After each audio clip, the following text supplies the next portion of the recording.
Welcome, everybody, to the Mask Collection and Halloween movie show. Nice. Oh, wait, no, I messed that up. Sorry. This is S&M Radio. Thanks for tuning in, everybody. How is it going? It's been Yeah. a long time, it seems like. Yeah, it's been like 2 weeks. It has been. Yeah, I was listening to the last episode when I was editing it, or maybe it was after I got done editing it. You brought up your Mask Collection. Did I really? And we started talking about Halloween, and I was like, maybe I should change the name of the show to that. Oh, that's right. Yeah, I probably talked about the clown mask, didn't I? Yeah. That's what it was. Okay, I'm like, I don't have a mask for that movie. Okay, yeah, okay. I'm sure. Yeah, this is part of it. I'm sure this episode will be no different. Oh yeah. There's quite a few good ones out there for this character. So this episode is focused around the Texas Chainsaw Massacre. And when we first started talking about doing this one a couple weeks ago, we decided that we're going to do something we haven't done for a while, and we're going to tackle multiple movies in the same episode. But we're not going to do the entire franchise like we did with the Halloween movies last year. Oh, that was too much. Yeah, it was way too much. But we are tackling the original, the Texas Chainsaw Massacre from 1974, and the remake of the Texas Chainsaw Massacre from 2003. Yep. Or you could say chainsaw or chainsaw. I know it's one of those weird little things, but the original Texas Chainsaw Massacre, for whatever reason, they split the chain and saw up. So it's like two separate words in the title. And then the remake got it correct with the chainsaw. Weird bit of trivia. Yeah, actually, I'm looking at the Wikipedia page for the original one right now, and it does. You're right. It does have the Texas Chainsaw Massacre. Yeah, kind of strange, isn't it? But then it's got it's probably. I'm sure it's not the original artwork because it has a girl hanging from a hook. But that one has chainsaw all as one word in it. Okay, that's weird. Interesting. Yeah, it is weird. Very weird. But yeah, the Texas Chainsaw Massacre, the original 1974. What an amazing movie that was.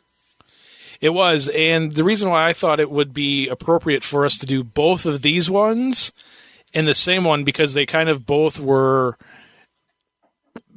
considered by some anyway to be groundbreaking in their own methods. A lot of people consider the original Chainsaw to be the birth of the slasher genre. And then, of course, with the remake 11 years ago, or 12 years ago now, that one really was the birth of the reboot or remake, I should say, not reboot, but the whole, that one came out, and then Halloween and I Spit on Your Grave and Friday the 13th and Nightmare on Elm Street, and all those remakes got done after that came out. We should clarify too. The remake is that we're talking about the 2003 version, because there's been a few since then or after that, and like they've got the Texas Chainsaw, I think it was only called. That came out just a few years ago, and then there was the Texas Chainsaw Massacre, the beginning. So there's a few of them that came out since the remake, but yeah, we're talking about the 2003 Texas Chainsaw Massacre remake. But to go back to the original one, like you had said, that is a fantastic horror movie. That was one of those ones where they, the whole movie, I think, was more terrifying than anything. Just the whole setting, and you have this weird, misshapen guy wearing, skin for a mask, kind of blubbering around, chasing people with a chainsaw. Oh yeah, this was like one of those massively taboo films for me growing up. This was the movie that I was not allowed to see. This is the one my mom was like, I think she saw like a clip of it from something, they had like a special on horror movies, and she saw a part of it, and then it just like, oh, you'll never see that movie. And, and then of course you go to the video store and there would be the box, and you're like, oh, this is the one I'll never see. But I remember I did see it, and I saw it like in 6th grade. And the first time I saw it, you know how like you get hyped up about a movie, and then everybody tells you it's this and that and it's great and whatever. And then you go and you watch it, and then it's like, oh, that sucked. What were they thinking? This movie actually lived up to the hype. I remember when I saw this, I was at a sleepover, and we were watching this movie, and I really, once it gets to the dinner scene and all that, you're like in a totally new world. Like it just was so disturbing, so weird, so creepy, like grandpa cutting the girl's finger, all that stuff. It was just so much that you knew you kind of crossed a line with that movie. And also that movie too was so creepy too, because it was a lot of the shots like were right in the middle of the day.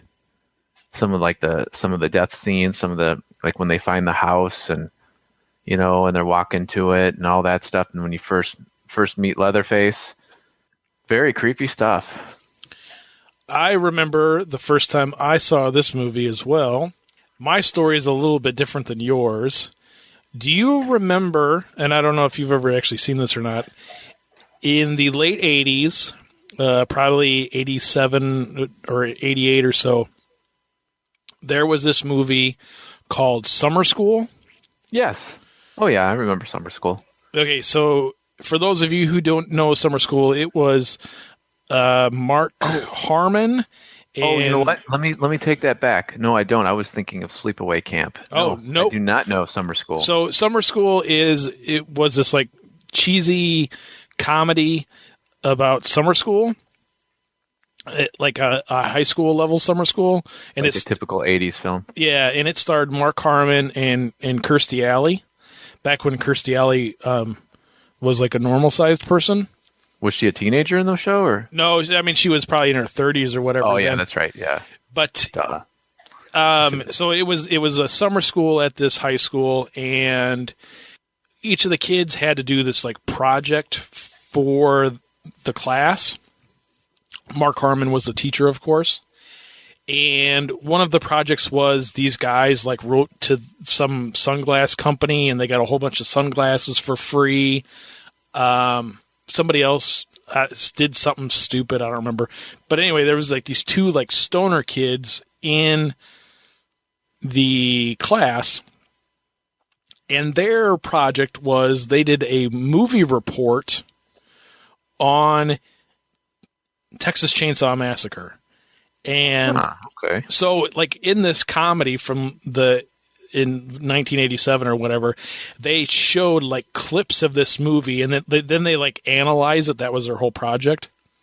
Really? And I was watching that movie with my mom like on a Saturday afternoon, and I said, "Oh, I'd never heard of that movie before," talking about the Texas Chainsaw Massacre. "I think that movie looks kind of cool." And she goes, "What, do you want to go get it?" And I said, "Yeah." So we went to the video store and rented it and come home, and we watched it like at 2:00 in the afternoon. Really? With your mom? So me and my mom watched Texas Chainsaw Massacre. It's funny. It's like I'm starting to have memories of you, of like I kind of remember you telling me this story before. Maybe you told me but like we must have been kids when this happened. I mean, obviously we were. But oh yeah, I lived in Zion, so it was like 6th grade. Oh yeah, I think I remember you telling me this.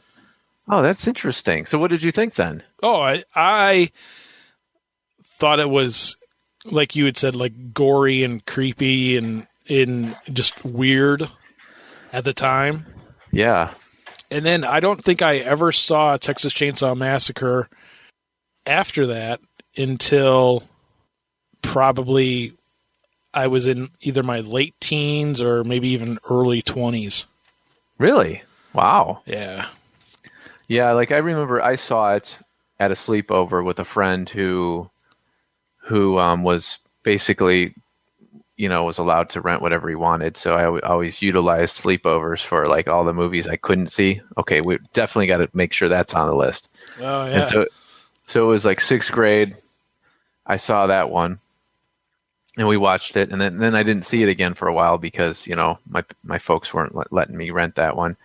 And then I think then in high school probably that's when they kind of let up, and I grabbed it a few times then. But I remember the first time I finally bought it. I bought like the VHS, and I remember I had like a gift certificate for Suncoast Video, and I was like wandering around trying to get movies, and DVDs were kind of new, and so I was grabbing like a few DVDs, like I was kind of replacing my VHS collection.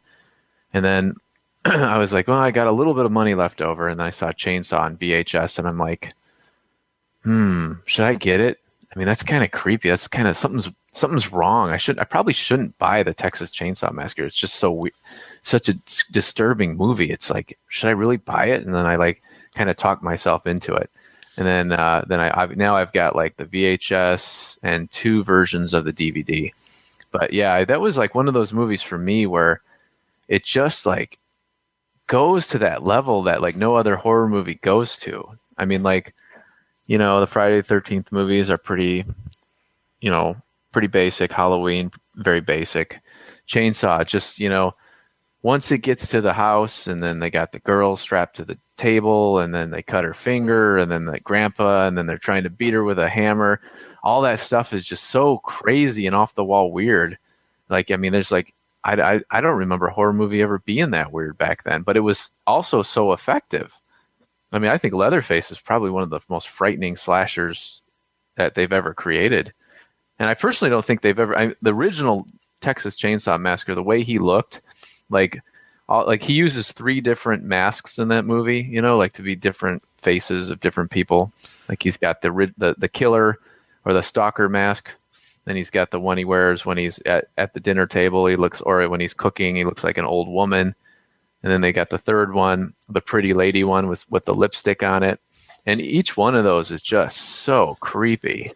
And it just looks so like, that you're looking at somebody who's wearing somebody's face, and it just looks so wrong.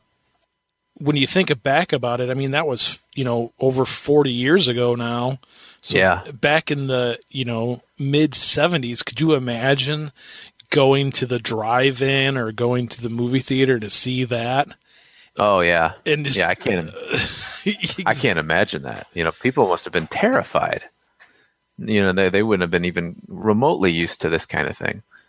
But like, yeah, I see this movie as like a nightmare movie. It's like there's nothing to the story, and that's what makes it so scary to me.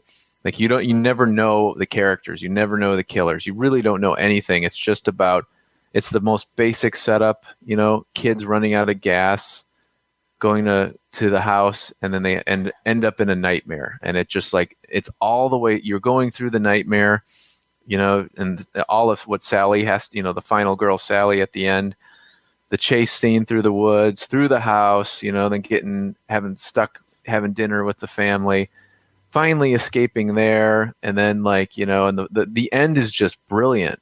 Like, she gets away from Leatherface, and a pickup truck comes by. She jumps in the back of the bed, and then the truck drives away, and he's there swinging the chainsaw at her. I mean, that ending, it's like, now you woke up and the nightmare's over. It's that creepy.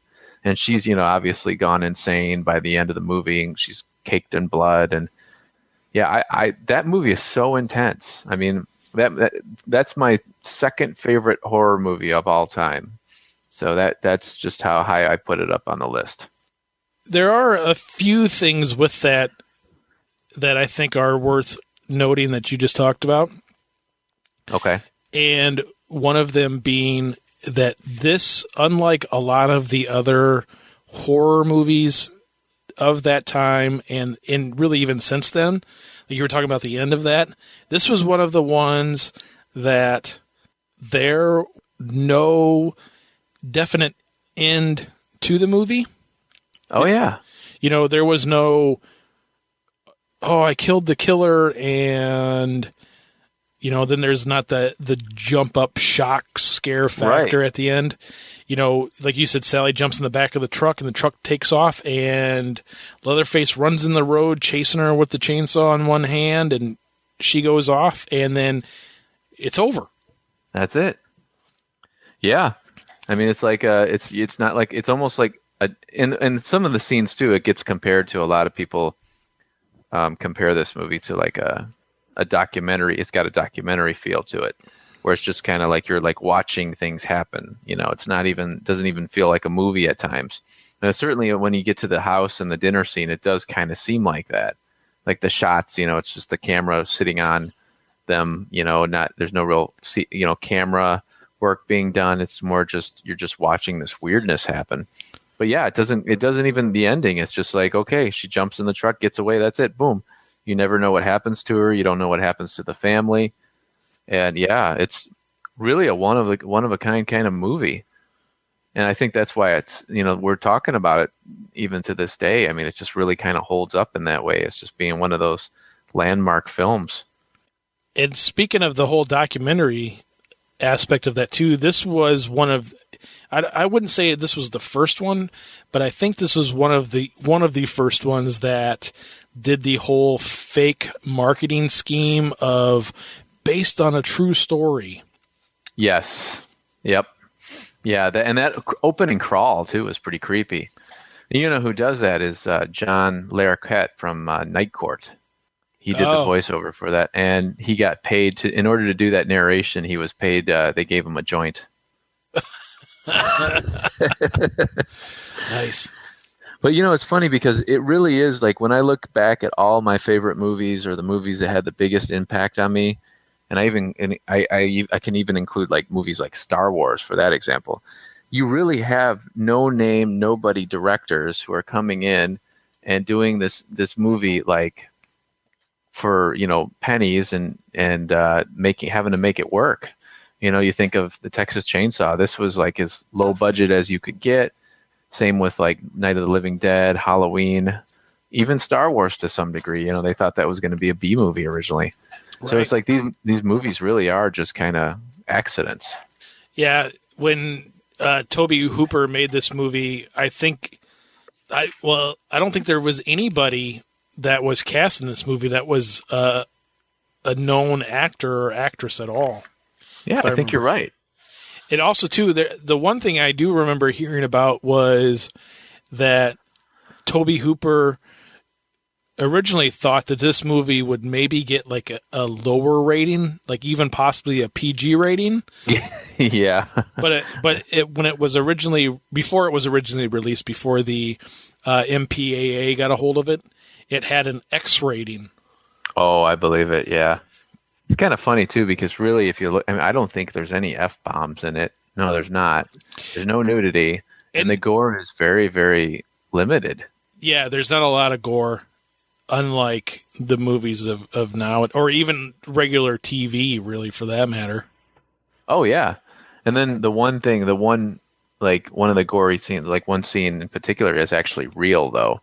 That's when he cuts her finger. That was actually that's an actual real. He's really cutting her finger, which is kind of disturbing when you think about it. Should we go ahead and jump right into the remake? Oh, we're leaving a masterpiece to go to the remake? Okay. Fine. Fine. I have a story about the first time I saw this movie, too. Did you see it in the theater? I did. Did you? Okay. Texas Chainsaw Massacre came out in 2003. It came out on a weekend that it just so happened my wife at the time was taking her master's, and she had to go across the state to do something like that. One weekend a year they had to do, it was one weekend a year they had to be on campus because she was taking it remotely. So she had to go across the state, and for some reason the kids went to the grandparents' house or something. I don't remember exactly what the situation was, but I was home alone for the weekend, and I had decided that I was going to go see Texas Chainsaw Massacre. Nice. So I went and saw Texas Chainsaw Massacre. I believe I went and saw it on a Saturday night. And just to give you a little bit of background, at the time we were living in a sort of a duplex. We were living in the bottom half of a house. And our basement was in the basement, or our bedroom was in the basement of the house. Ah, okay. And we had one window in our bedroom that was one of those like well windows that you see in basements, you know, where the basement is like underground, but there's like a dugout for the window. Right. So at night it was pitch black in the bedroom. Nice. So I went out and went to the movie at like 4:00 in the afternoon because it was going to only pay for matinee prices. This was in Madison, Wisconsin, where I went to see it. And this is not a racial slur or derogatory statement at all, but the two women sitting in front of me were two black ladies, like middle-aged black ladies. Okay. And they were very animated through the whole movie. And so they ruined it for you. No, they didn't ruin it for me at all. It was actually hilarious because they were doing the whole stereotypical thing that you see or hear about all the time in these like comedy horror movies. You know, like, don't go in that room. What do you do? Why would you do that? So I mean, they were loud and but it was kind of funny. But when I saw Texas Chainsaw Massacre in 2003 in the theater, it didn't really spook me because when I left, it was, if I remember right, I think it was still light out when I left. Maybe it might not have been. Anyway, I went home, like had something to eat and did some stuff, and then I went downstairs into my pitch black bedroom. All I could think about was the movie. Really? So it was affecting you? Scaring you? It did a little bit. Yeah. Really? Oh, cool. Well, they're good. That's what they're supposed to do. Oh, yeah, I do remember that because that movie came out in October of 2003. Okay. And I went and saw it on my birthday. Did you really? Okay, cool. So, yeah, so you liked it then? The first time I did like the remake. I'm unlike you, I do not hate anything and everything that is new when it used to be old. Well, I think, well, you know what? I think, like, there's some things that, like, I enjoyed the My Bloody Valentine remake. Friday the 13th remake, I enjoyed. You know, I, to some degree, enjoyed Nightmare on Elm Street. To me, though, Texas Chainsaw Massacre, kind of like Halloween, is one of those movies that you only can do once. And like anytime you try to reproduce it, it like loses a lot of what made it so cool to begin with. And I like, now the thing I didn't like about the remake, now I saw it, I didn't see it in the theater. I actually bought it before this was back when, you know, have you bought a DVD or a Blu-ray in a while? Well, actually, yeah, I just got, I'm supposed to be getting Muck here shortly. Oh, you're an actual physical? Yep. Okay. But before that, like, going to the store and buying like a movie like when it's released, no. Okay, because see, I haven't bought a movie in a while. When I do buy movies now, it's usually like an old movie, like I'll pick up, you know, or they'll re-release something with new bonus features or whatever. Right.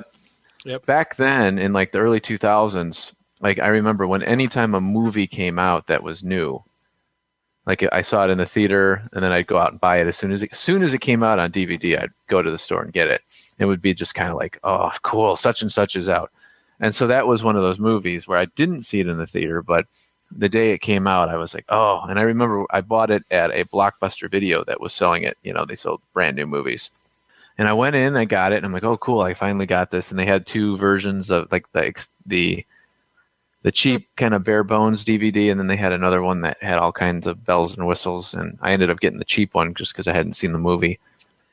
And so I brought that home and I watched it, and I remember like I thought there were some things that were really kind of cool about it, like the, they kind of got the feel of everything, and it felt like it was from the 70s, but then like there were things that were just too.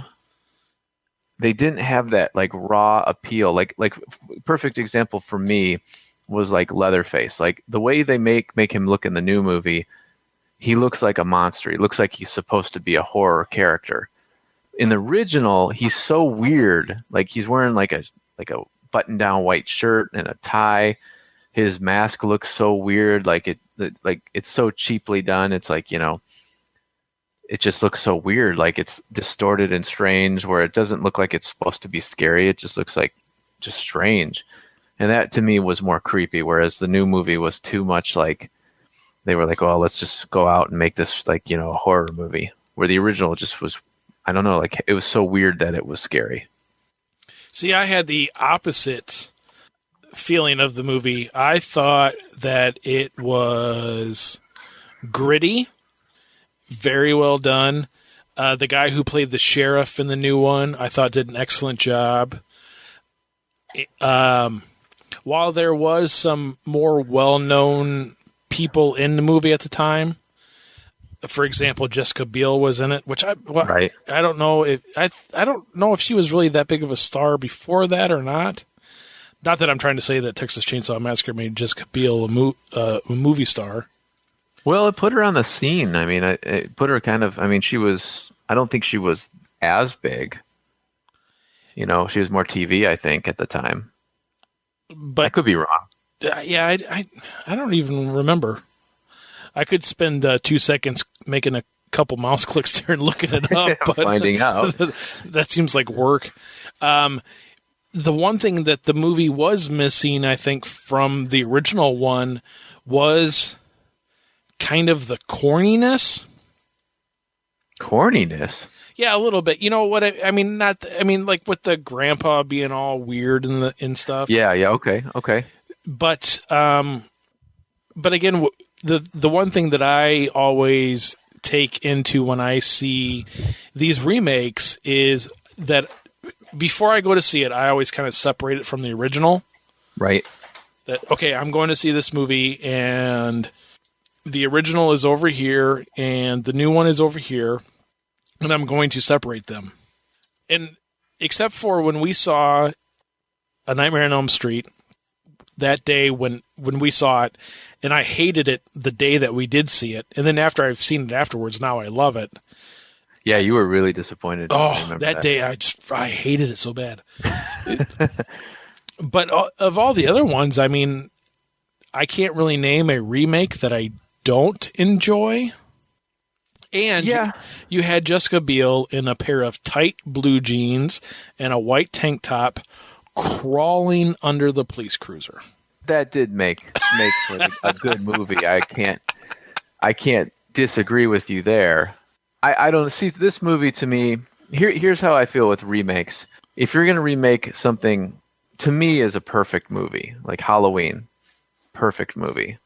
Texas Chainsaw Massacre, perfect movie. Like just done so well that I just can't see anything better coming out of it. Then you're really going to have to raise the bar. Now, movies like Friday the 13th, they were like each one of them. Like I think we talked about this in another episode where. There's like kind of a good thing about each episode and a bad thing about each film in the series of the Friday the 13th film. So, like, the remake was kind of like, okay, let's take the best stuff of all of them and put it in one. My Bloody Valentine, that remake, is another one I enjoyed. That was one where like the original was good and it was entertaining and all, but it certainly could have been improved upon. And I think in a lot of ways the remake kind of does that. I mean, I like them both, and I like the original a little more, but like. I think that the remake was, it was entertaining, and it was just because the original wasn't perfect. It was kind of flawed. And Nightmare on Elm Street, I was never a huge Freddy fan. I do like the original, but it was kind of cool to see like a new version of that. So, but this Chainsaw, the original being what it was, being so gritty, so real, so raw, so scary, and so much. And here's probably where the bias comes in for me. Is the fact that I have such a connection to it as being this terrifying thing as a kid, like, and then this taboo movie, and then it living up to that when I actually saw it. The remake just couldn't possibly, I think, do that, like even come close. And I didn't like, and another thing I didn't like basically the remake was like, to me was like it seemed too much like a horror movie, where the original seemed like, wow, this may have been actually like real footage of something happening. Like even the house was like, if you compare the two houses, like the original house, there's skeletons and chickens and feathers and all this weird stuff everywhere. And it's like, I could imagine wandering into something that creepy, and it's so disturbing.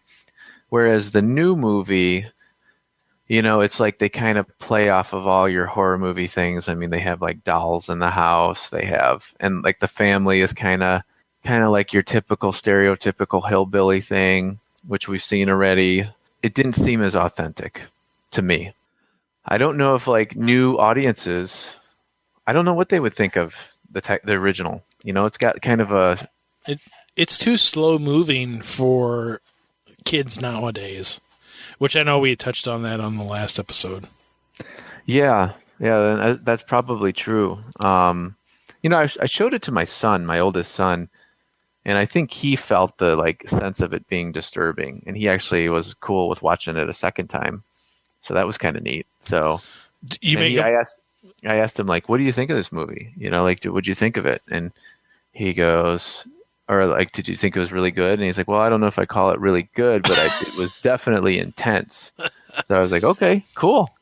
So he called an old 70s movie intense. So it to me, that shows that it's still effective. Did you make him watch it twice in a row? No, not twice in a row. Oh, okay. Yeah, different years. Around Halloween time. No, we watched it on Saturday night and then Sunday morning. Yeah. And I remember actually too, it's funny, like another memory I have with this movie, I used to do haunted houses in my basement. And we used to do, a buddy of mine and I, we would, he was a bigger guy, and he would always be Leatherface. And so I had a Leatherface mask that I would let him use, and he'd wear an apron, and he had a chainsaw that was on a electric chainsaw you could use in the basement. And it was just the most effective character out of the whole haunted house, I thought. But one Halloween party we would do like a Halloween party, and then and at the end of it, everybody would go in the basement or to do and it'd be couples would go down at a time, and do the haunted house and then come back up. Well, before or after the haunted house was over, whatever, I put in the Texas Chainsaw Massacre on the movie, because I told everybody we're going to play a horror movie tonight, and you could do whatever you want, but if you want to sit and watch it, you can. And I remember this girl that was at the party, and I remember her, like, I don't think she had ever seen the movie before, and she was just sitting on my couch, and like the movie started, and this movie it's so much fun to watch this movie with somebody who's never seen it. And it's even more fun to watch this movie with someone who's never seen it and hates horror movies or doesn't like them, typically.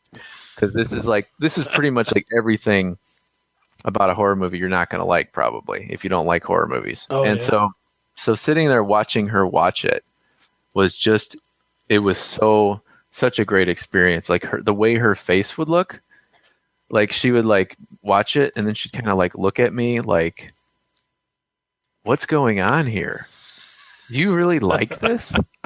And then she'd go back and watch it, and then but you could tell she was hooked.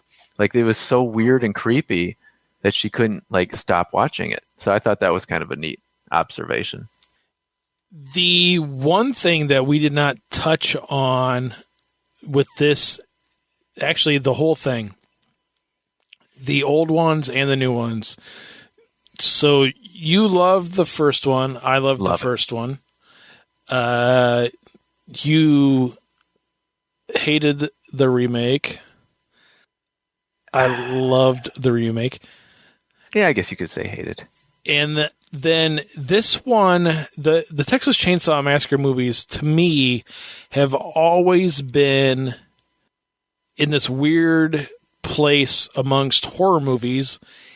And what I mean by that is, so the original one came out in 1974, and then they did a bunch of sequels, and then it was remade, and then they did a prequel, and then this weird sequel thing that really wasn't a sequel to the remake. It was supposed to be a sequel to the original.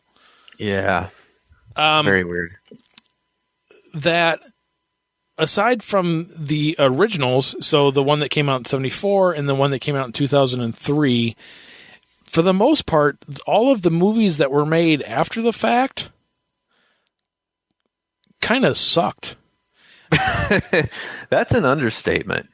Yeah, I would say. I mean, I know they were horrible. Yeah, Texas Chainsaw Massacre 2, the original one with Dennis Hopper and stuff, like that movie is. It's. I mean, honestly, that movie sucks. But I mean, that's one of those movies where you sit back and, with a couple buddies and you have a couple beers and you laugh and but for the most part, I mean, the sequels suck. You had that catastrophe that was, what was it called? I don't even have it in front of me. The one with Renee Zellweger and Matthew McConaughey. That was Texas Chainsaw Massacre: The Next Generation. Yeah, that's right. Yeah. That one is a very weird one because one of my interests is I'm really into conspiracies, and the end of that movie actually, and I didn't realize when I first saw it. Now I do after I've kind of done like some research on this weird stuff, but that one actually features a nod to the Illuminati, which is like the kings of the conspiracy world. And with that, yeah, it's just so weird. And like even the director, who was Kim Henkel, who was one of the writers of the original movie, came back to do that movie, and then he wanted to add all this weird stuff about the Illuminati in it, with the weird guy that comes at the end of the movie with the tattoo on his chest, and it's like he's alien or something, and it just really strange stuff. And like, yeah, it's so weird, so bizarre, terrible movie. Nothing, yeah, but like you said, that's terrible. The second one, like you said, it's a popcorn movie. It's a Friday night. Grab a couple friends. Come on, let's watch it. I've got some PBR in the fridge. Let's watch this movie, and I can handle it. I can accept it as that. Then Leatherface Part 3 was terrible too. That one was almost as bad as The Next Generation. I think we were in 7th grade when that came out. Was it 7th grade? Okay, yeah, I think you're right. 6th or 7th grade. And there was so much hype about that movie. And I believe we went over to the same friend's house that you saw the original at a sleepover and watched Leatherface when it finally came out on video. Maybe I did. I remember seeing it the first time alone. I might not have been there at that time. Okay. I just remember seeing it with some people that I went to school with, and it was horrible. Yeah, it is horrible. And I remember like the thing the first thing I remember seeing in that movie is back then my dad used to take me to my grandma's house, and she lived in North Chicago. And I remember we were in the house, and she had this little TV, and then the TV spot for that movie came, and it's the thing where he's standing by the pond. And then all of a sudden, the chainsaw comes out of the lake or the pond, and the giant chainsaw. The giant chainsaw, yeah. And then he grabs the chainsaw, turns around, and it's him. I remember that was like the first time I think I saw anything on the video or on TV of it, and I was like, oh, I got to see that movie. But yeah, it was just a terrible film. Well, thanks everybody for tuning in to Mark's Mask Collection. More masks next time, I promise. So I believe the next episode is going to be actually a little bit different than the ones we've done in the past. We are steering away a little bit from being focused on one movie or a movie series. And we're going to do a little bit of an anthology episode. And we're going to talk about the great Tom Savini's career. Oh yes, and I've been listening to some other horror movie podcasts, and they were talking about some of his movies that I haven't seen, and that some that I haven't seen in a long, long time that I definitely need to go back and revisit before we do this. Cool. Tune in a couple of weeks. Thanks for tuning in this week. Be sure again to tell your friends about us or your enemies. Either one, we'll take them